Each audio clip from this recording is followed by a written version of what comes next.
What happens after you die? Where do you go if, indeed, you go anywhere at all? What should you be expecting to see when you depart this waking plane? Welcome back to our channel, and today we're taking a closer look at the different types of afterlife you should know about. Do you need the big questions answered? Are you constantly curious? Then why not subscribe to Everything But What for more clips like this one? And ring the bell for more thought-provoking content. In this video, we're not discussing whether the afterlife does or doesn't exist. It's something that we have covered before, so be sure to check out our channel if you haven't already subscribed. But here we're taking a closer look at the many versions of the afterlife that humankind has served up over the years, in one way or another. We'll first look at our cultural ever-afters, then those that are enshrined in legend, and finally we'll analyze life after death from the scientific and technological point of view, discovering some cutting-edge innovation that experts claim really could preserve our souls forever. Culturally speaking, the afterlives offered up by religion are still those that most people are most familiar with. Christianity, the most followed religion on earth, has the entwined concepts of heaven, hell, and purgatory, with the virtuous supposedly destined for eternal joy and the wicked condemned to fiery torment. Here, the afterlife, so long as you do make it to the good place, is apparently better than anything you could imagine while alive. In some accounts there is still a middle ground, though. Purgatory is a world suspended between heaven, hell and earth itself, and a place for purification of the soul.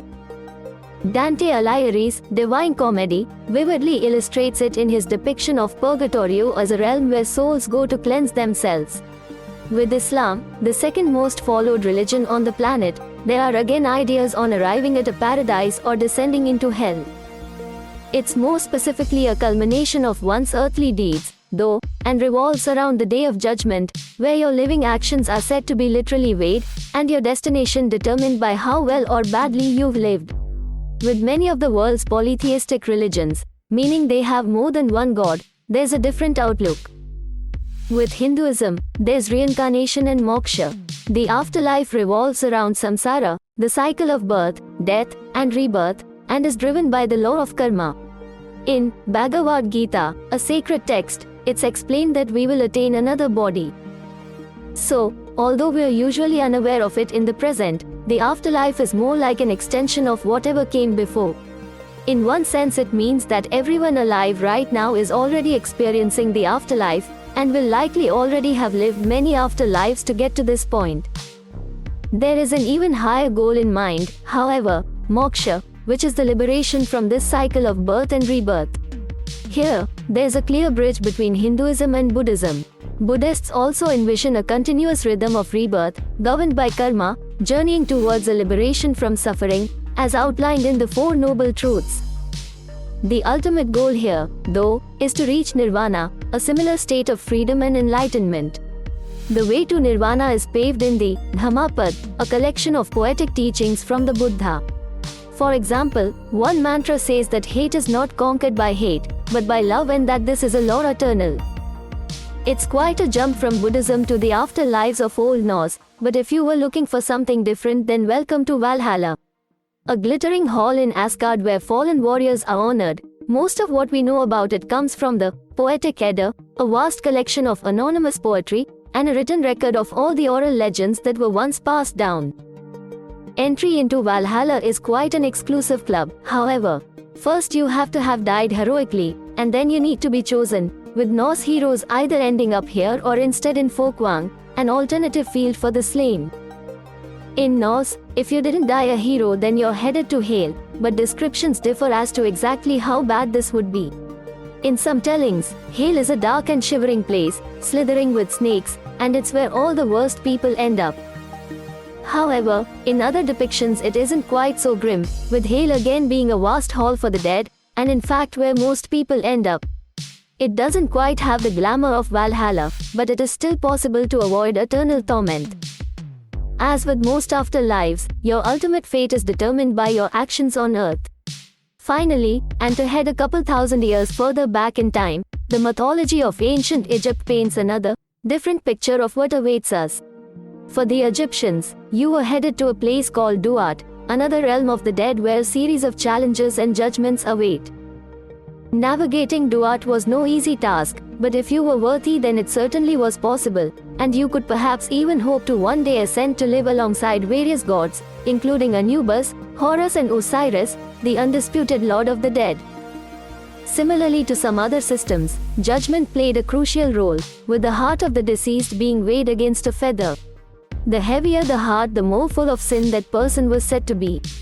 However, if you were to fail this test, then you weren't sent to a bad place, as in most other setups.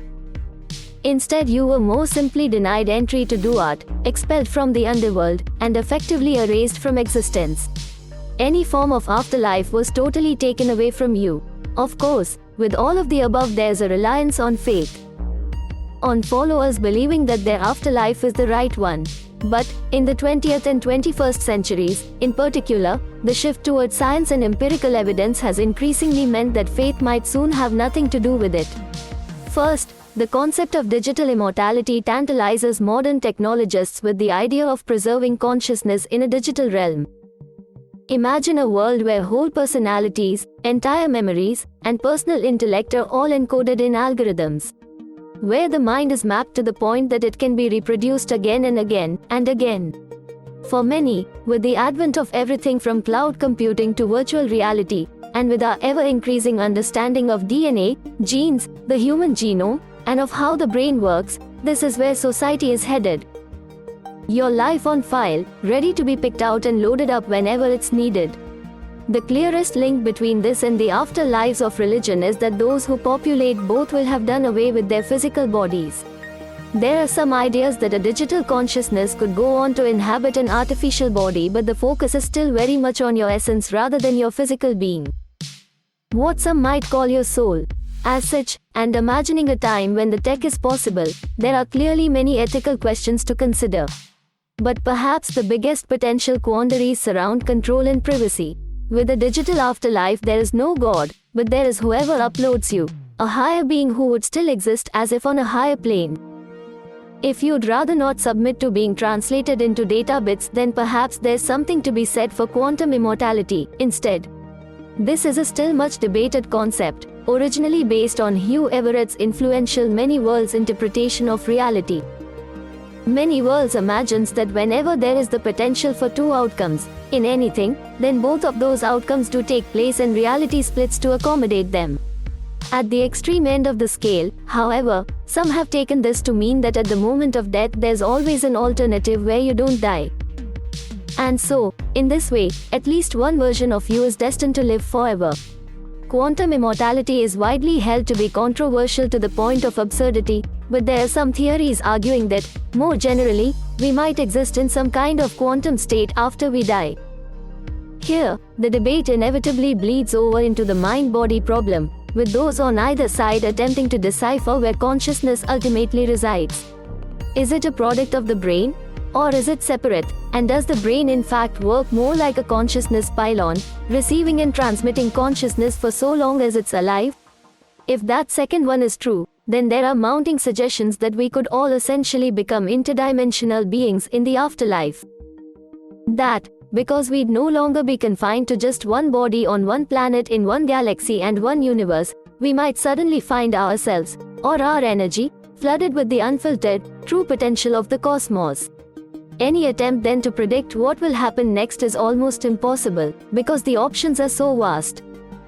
For now, the one thing that is certain is that we don't yet know what awaits us.